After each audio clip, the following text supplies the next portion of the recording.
श्रीमद् भागवत जी के 10वें स्कंद के 33वें अध्याय से चर्चा चल रही थी। गोपियाँ भगवान को अपने प्रिय के रूप में प्राप्त करके श्री कृष्ण के साथ विहार कर रही। नाचते नाचते गाते गाते गोपियों की यह दशा हो गई है कि उनके केश के फूल गिर रहे हैं, मुख से पसीना चू रहा है, आभूषण बज रहे हैं। आगे चलकर ऐसी स्थिति हो जाती है कि नृत्य करते करते गोपियों का गाना बंद हो गया। गाना बंद हो गया तो किसने गाया? गाने वाला केवल एक भंवरा रह गया। भंवरा, भ्रमर गायक रास गोष्ठ्या, वही स्वर से स्वर मिलाकर, ताल से ताल मिलाकर के गान कर रहा। ये वे रमेशो ब्रज सुंदरीभिर यथार्भकः स्वप्रतिबिंब विभ्रम। यहाँ किसी के मन में आया कि जहाँ ऐसी स्थिति हो वहाँ पर काम तो जरूर आया हो। तो बोले कि नहीं नहीं, वहाँ अवश्य ही परिष्वंग है, कराभिमर्श है, स्निग्ध चितवन है और उद्दाम विलास हास भी है।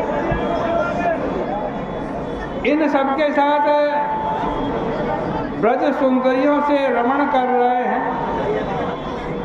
परंतु वैसे ही रमण कर रहे हैं यथार्भका स्वप्रतिबिंब विभ्रम। जैसे बालक शीशे में देख करके अपनी परछाई से खेलता।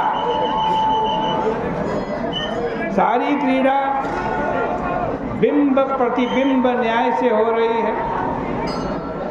यहाँ कामना की तो कोई गंध ही नहीं है। गोपियाँ अपने शरीर को संभालना भूल गई। देवता लोग विस्मित हो गए। आकाश में चंद्रमा ज्यों के त्यों चिपके रहे। कृत्वा तावन्तमात्मानं यावतिर्गोपयोषिता। जितनी गोपियाँ उतने ही श्री कृष्ण हैं। भगवान ने उनके साथ विहार किया। क्या विहार किया? बोले आत्मा रामोपि लीला। यह तो आत्मा राम की लीला है। अब जब गोपियाँ थक गई तब भगवान ने उन सबको एक एक करके सांत्वना दी। उनका पसीना पहुंचा और इसी प्रकार गोपियों ने भी श्री कृष्ण का सम्मान किया। भगवान ने सबके साथ यमुना जी में प्रवेश करके जल विहार किया। सब एक दूसरे के ऊपर जल उलीच रहे हैं और देवता लोग ऊपर से पुष्प वर्षा कर रहे हैं। इसके बाद श्री कृष्ण गोपियों को लेकर यमुना तट के उपवन में गए। वह बड़ा ही रमणीय था। उसमें चारों ओर सुंदर सुगंध युक्त फूल खिले हुए थे। शरद की उस रात्रि के आज रूप में अनेक रात्रियां पुंजीभूत हो गई और वहाँ भगवान ने गोपियों के साथ मानो अनंत काल तक विहार किया।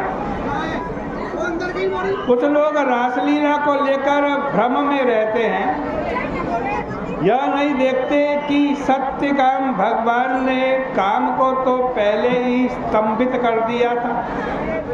शिशेव आत्मन्यवरुद्ध सौरत, यह काम की लीला नहीं है, यह तो सर्वथा काम निवारण की लीला है, निवृत्ति परक लीला।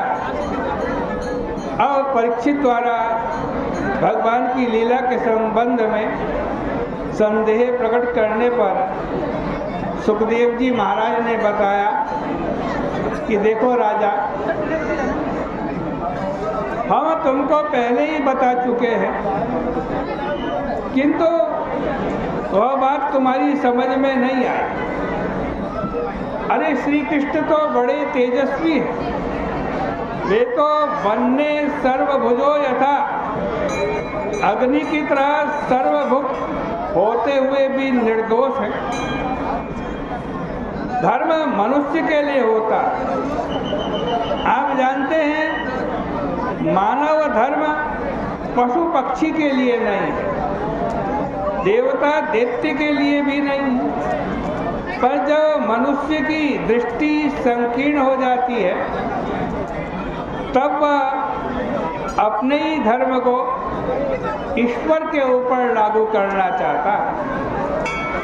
यथा गतिर्देव मनुष्यो पृथक, ईश्वर का धर्म दूसरा है, देवता की गति पृथक है, मनुष्य की भी गति पृथक है।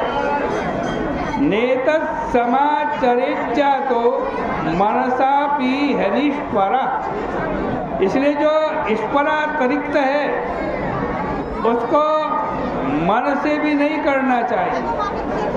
अरे भाई, यदि कोई शंकर जी के सिवाय दूसरा कोई व्यक्ति मूर्खतावश विष पी ले तो वह नष्ट हो जाए। ईश्वर का उपदेश सच है, उसका आचरण भी सच है, इसलिए भगवान अपनी वाणी से जो उपदेश करें उसी के अनुसार आचरण करना चाहिए। जो महापुरुष हैं, निरहंकार हैं, उनको तो पुण्य करने में अपना कोई स्वार्थ नहीं है और पाप करने में उनके लिए अनर्थ भी नहीं है।